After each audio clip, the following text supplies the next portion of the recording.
Comienza nuestro panel de conversación de esta mañana, Voces del Poder, aquí en CNN Chile Radio, con nuestros invitados de hoy. Javiera Toro, exministra de Desarrollo Social, está con nosotros. ¿Cómo está, Javiera? Bienvenida. Muy bien, gracias por estar acá. Gracias por la invitación. Y Michael Conver, director ejecutivo del Instituto Libertad. ¿Cómo está, Michael? Muy bien, muchas gracias. Muy buenos días. Gracias por estar aquí con nosotros, a los dos. Bueno, lo decíamos en los titulares, el exministro Nicolás Grau podría enfrentar una acusación constitucional. A pesar de estar fuera del gobierno, hay un plazo de hasta 6 meses para poder presentar una acusación en contra de exautoridades, y ese sería el caso. El Partido Nacional Libertario, y el Partido Republicano están evaluando la posibilidad de levantar esta acusación en contra del exministro.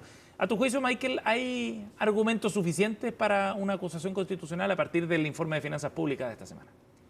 Es bueno hacer como ir a cuál es la razón que gatilla el anuncio de la acusación constitucional. Se están investigando 9.200 millones de dólares en una investigación que revela que hay pagos a contraprestaciones no efectuadas, a deudas postergadas. Estamos hablando de que esos 9.200, 3.200 de ellos son deuda postergada, el doble de lo que se heredó en el gobierno en la transición anterior de Piñera a Boric.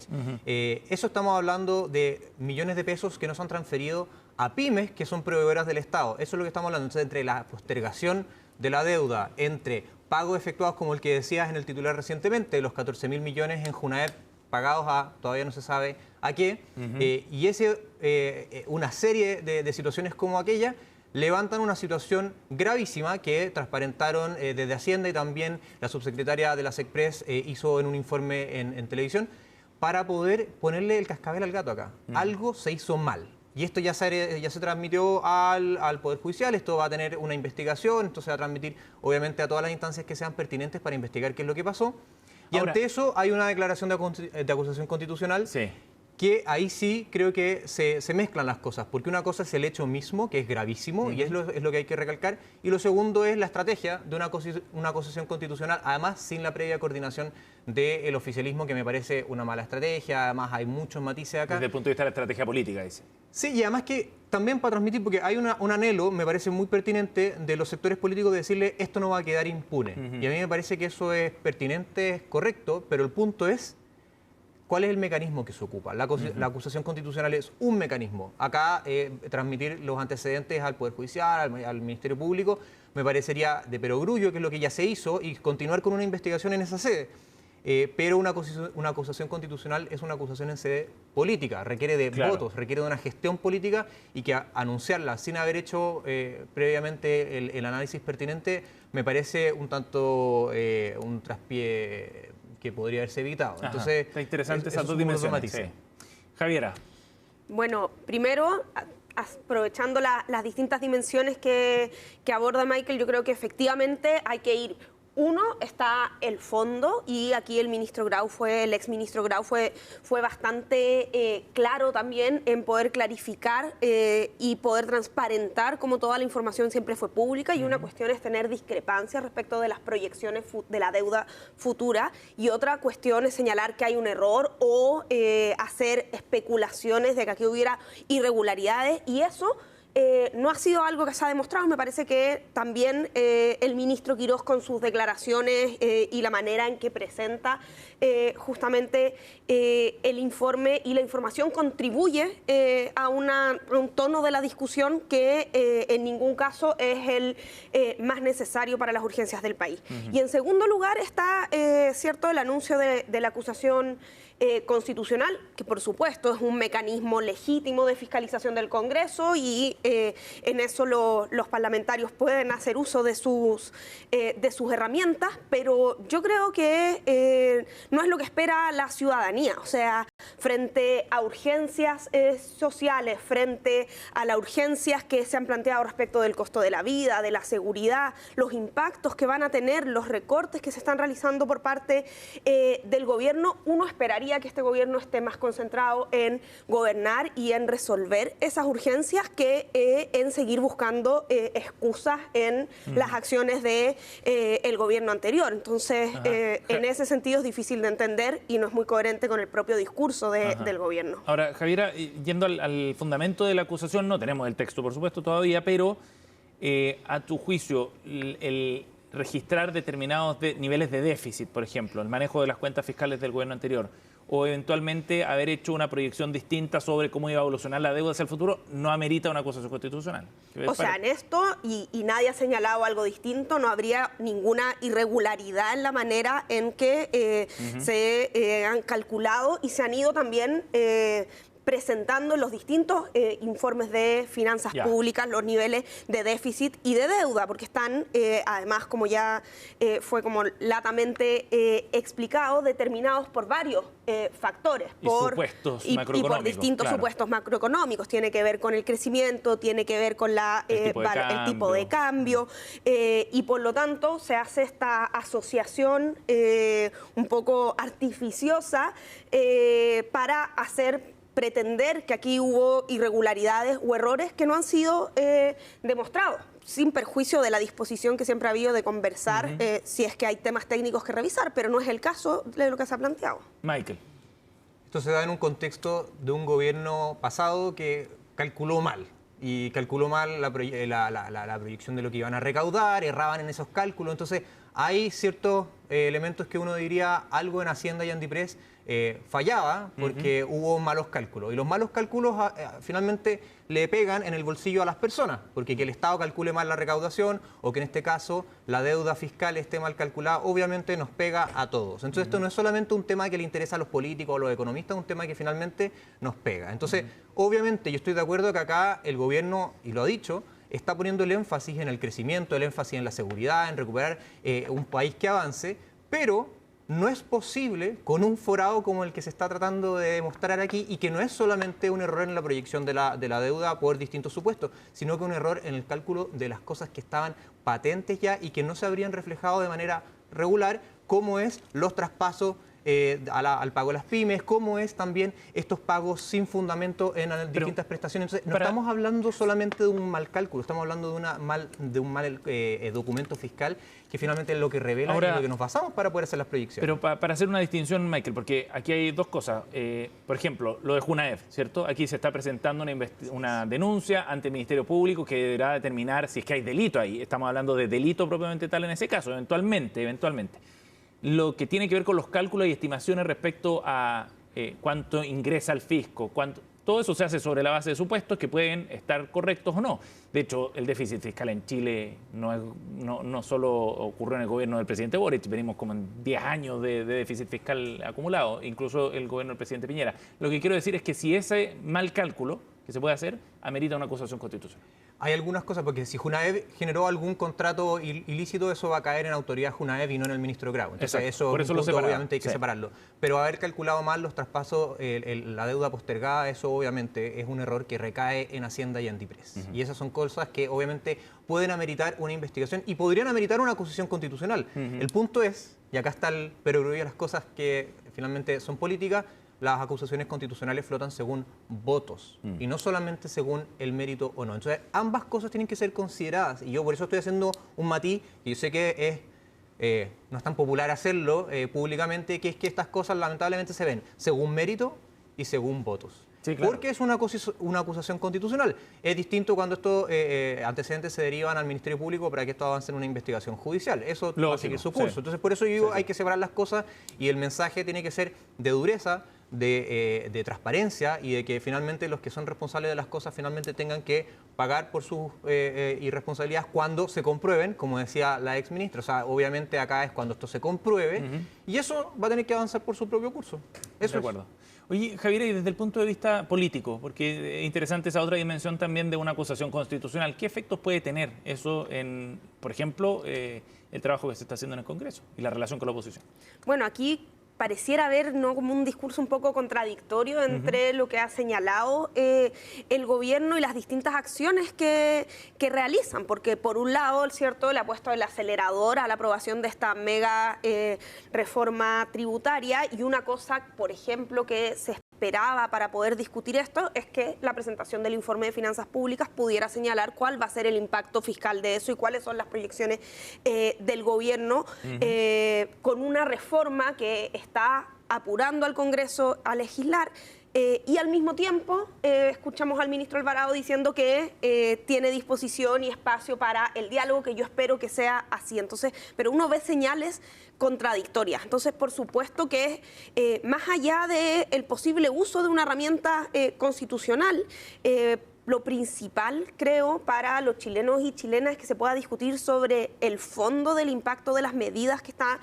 impulsando el gobierno. ¿Qué significa bajarle los impuestos a las grandes empresas? ¿Qué significa la invariabilidad tributaria?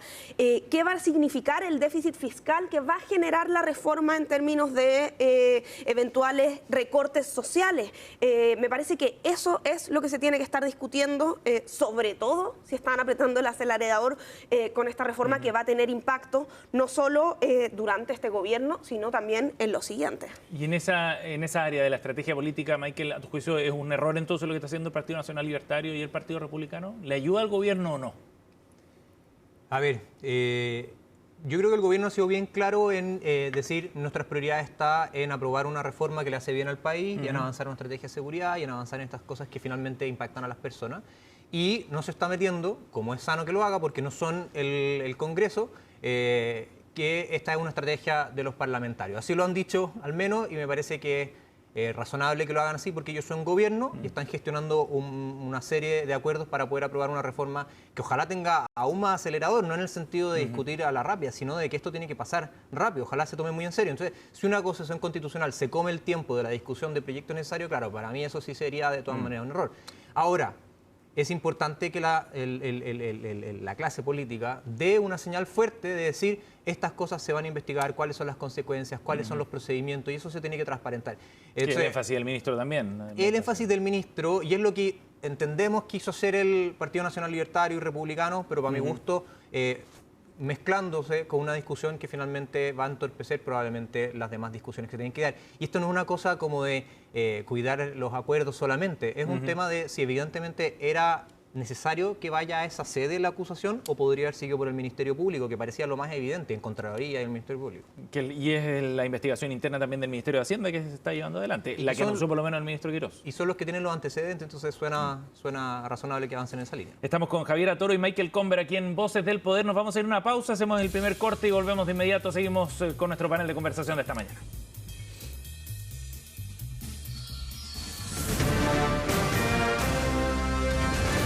Hacemos una pausa y ya regresamos con CNN Chile Radio, AM. Estamos de regreso en CNN Chile Radio, AM.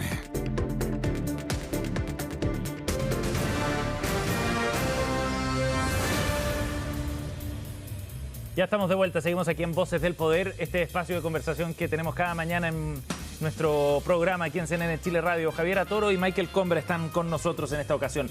Hablemos de seguridad, ¿les parece? De los desafíos que tiene el ministro Arrau, que asume la cartera quizás más importante que tiene el gobierno de José Antonio Kast en términos de llevar adelante gestión y resultados a la ciudadanía, sobre todo después de la salida de la ministra Steiner.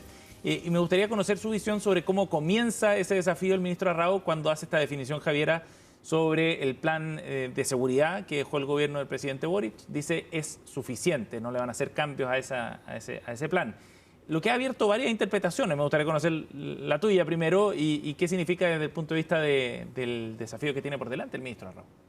Bueno, después de ya estos 2 meses con mucha inacción en esta materia y frente a las altas expectativas ciudadanas, estas primeras declaraciones me parece que son un buen reconocimiento y espero que se expresen es que efectivamente la política del Ministerio de Seguridad se asuma como una política de Estado. Finalmente lo que señala el ministro Arrau es que la política que se dictó en el gobierno del presidente Boric de acuerdo a la nueva legislación y a la creación del Ministerio de Seguridad es adecuada y ahora les corresponde, ¿cierto?, dictar el plan, justamente, que en el fondo es la manera en que la bajada concreta, que la verdad es muy difícil de entender que a estas alturas todavía no se haya señalado, entonces no se haya realizado y no se hayan dado luces en esa dirección, sobre todo considerando cómo fue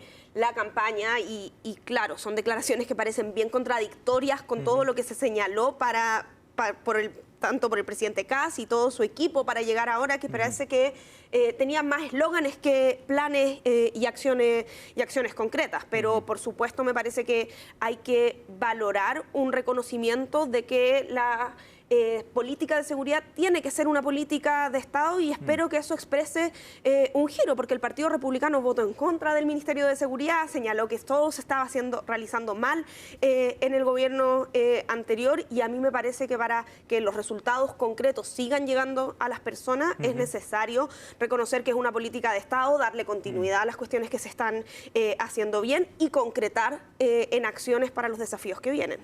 Michael.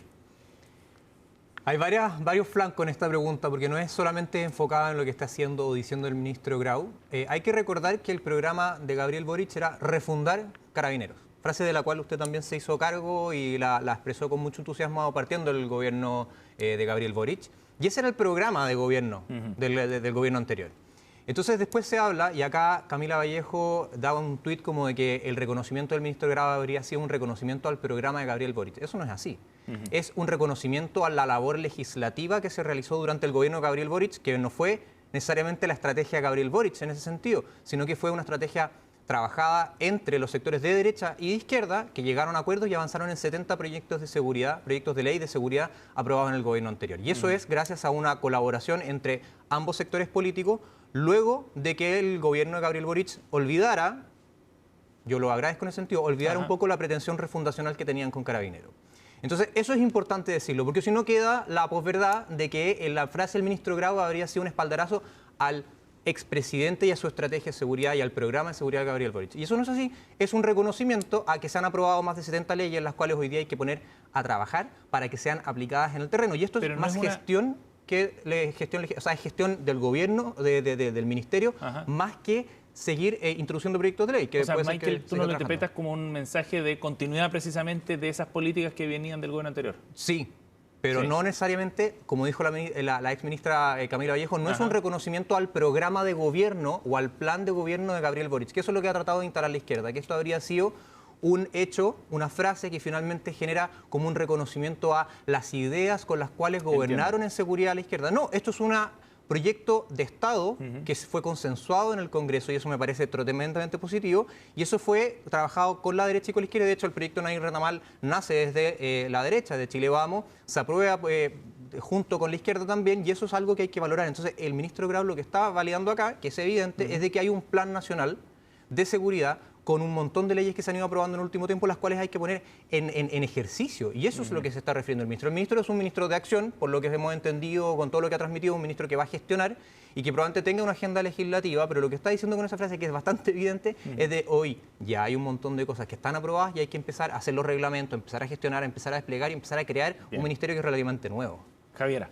Pero no hagamos como si no hubiera pasado todo el debate público de los últimos meses. O sea, no neguemos que aquí se hizo una campaña señalando que todo se estaba haciendo mal, que se estuvo en contra de la creación del Ministerio de Seguridad, que se propuso con grandes eslóganes, que había muchos planes para afrontar cada una de las distintas urgencias en materia de seguridad, y que en 2 meses de gobierno no se han visto acciones en esa dirección. Entonces, por supuesto, es una política de Estado, la política nacional de seguridad, lo que expresa el Ministerio de Seguridad, y es una institucionalidad que tiene que implementarse, pero me parece que tampoco podemos negar que al menos en estas declaraciones, y yo espero que sea un giro que se consolide, el gobierno está realizando algo distinto de lo que señaló en campaña y de lo que había venido diciendo, en buena hora creo yo. Justamente, o sea, hay un giro del gobierno, dices tú, en base a la declaración que da Martín Arrau. O sea, luego de decir sistemáticamente durante meses que todo lo que se venía haciendo estaba mal, no estaba dando resultados y había que implementar nuevos planes, y hoy día decir que es suficiente el programa, o sea, el Plan Nacional de Seguridad. Y que debe implementarse conforme a las leyes que se han aprobado, que me parece algo básico, pero me parece sin duda una buena noticia para el país y espero que eso se implemente de esa manera. Ajá. Coincidimos en que ojalá en la cuenta pública veamos ya una proyección más de largo plazo de lo que viene para adelante, solucionar problemáticas sociales. Yo creo que todos estamos esperando eso, así que en eso podemos coincidir. Ajá. Pero ¿crees tú que efectivamente hay un giro respecto a lo que se planteó en la campaña? Que es el tema que se le ha criticado también a la declaración de Martín Arrau. A ver, la manera en la cual se ha transmitido la información, creo que, yo vuelvo a insistir un poco lo de antes, perdón que insista, que es, los planes pueden haber sido correctos, pero se pueden haber estado implementando mal, la mala gestión, la parsimonia de repente en algunas compras, en algunas aplicaciones de reglamento. Eso entonces puede decir que el plan es suficiente, y esa es la palabra, es suficiente, pero podría haber estado mal implementado y haberse, entre comillas, haberse estado haciendo todo mal. Ambas cosas pueden ser posibles al mismo tiempo. Yo creo que en este caso también hay un esfuerzo del ministro Arrau por tratar de sí calmar un poco las aguas y empezar a proyectar un futuro hacia adelante y no vivir permanentemente en la crisis como comunicacional. Y eso sí, efectivamente, y tengo que hacer el punto, me parece importante reconocerlo y ojalá que avancemos en esa línea. Oye, y para ir cerrando la conversación, me gustaría plantearles otro tema y escuchar alguna reflexión de ustedes sobre lo que viene en el Senado en torno a la mega reforma. El presidente del Partido Republicano, el senador Esquella, dijo, si se gana por un voto, feliz igual. Pero no todos están tan de acuerdo en el oficialismo. El senador Osandón le preocupaba, por el contrario, que se aprobara por un voto, precisamente, y la senadora Paulina Núñez, presidenta del Senado, también ha dicho algo similar. ¿Cómo proyectas el escenario entonces en el Senado a partir de esta definición también que hace el presidente del partido del presidente de la República? Bueno, el escenario en el Senado va a depender sin duda de las acciones y la actitud que tome el gobierno. Aquí la propuesta y las críticas de la oposición han sido claras, la preocupación que nos genera un proyecto como este y que se legisle además con esta velocidad, así que yo espero que que lo que prime finalmente sea el espíritu que manifestó el ministro Alvarado cuando dijo que había espacio y disposición a conversar y no este otro tipo de actitudes. Por supuesto, las leyes se pueden aprobar por un voto, pero cuando estamos hablando de cuestiones tan relevantes para el país, cuando estamos hablando justamente de aspiraciones como las que se están discutiendo, es bueno que se construyan acuerdos más amplios y también le da mayor estabilidad, creo, a las políticas si es que se hace el esfuerzo de construir acuerdos que lamentablemente no lo hemos visto hasta ahora, pero toda la disposición por parte de la oposición a conversar sobre ellos y se han puesto propuestas sobre la mesa si así fuera. Michael. Tal vez el pequeño paréntesis es como lo destacado que ha salido, tal vez las intervenciones del ministro Alvarado y García Ruminó en este tiempo que me parecen importantes, sobre todo también porque hay un reconocimiento público a su talento político y a su claridad en el trabajo. A mí yo también lo reconozco de la misma manera, me parece que han hecho un trabajo muy bien hecho en estos meses. Y sobre el punto, a ver, en la Cámara que se anunció un tsunami, se anunciaron cosas, en fin, pasaron varias cosas y finalmente se aprobó 90-60 en la proporción, que no es menor. En el Senado hay que ver cómo avanza. Porque también pasa que, claro, en la Cámara se anunciaron un montón de cosas, parecía que estaba todo perdido y finalmente llega con una aprobación razonable. Uno siempre quisiera más votos y que las cosas fueran, o sea, una avalancha de votos positivos, pero las cosas no son así. Pero el punto es, en el Senado vamos a tener cómo avanza, porque hoy día también hay muchas declaraciones por lado y lado y finalmente tal vez el resultado puede ser más positivo o tal vez más ajustado, pero ya es como una proyección en base a puros supuestos, también hablando de los supuestos que tal vez no se cumplen.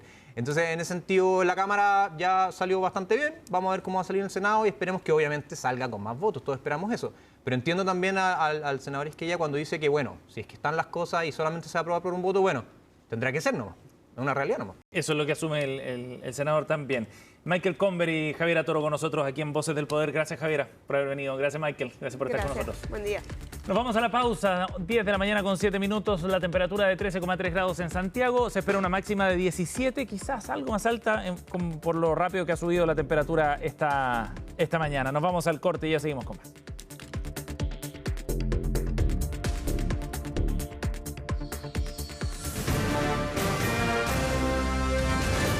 Hacemos una pausa y ya regresamos con CNN Chile Radio, AM.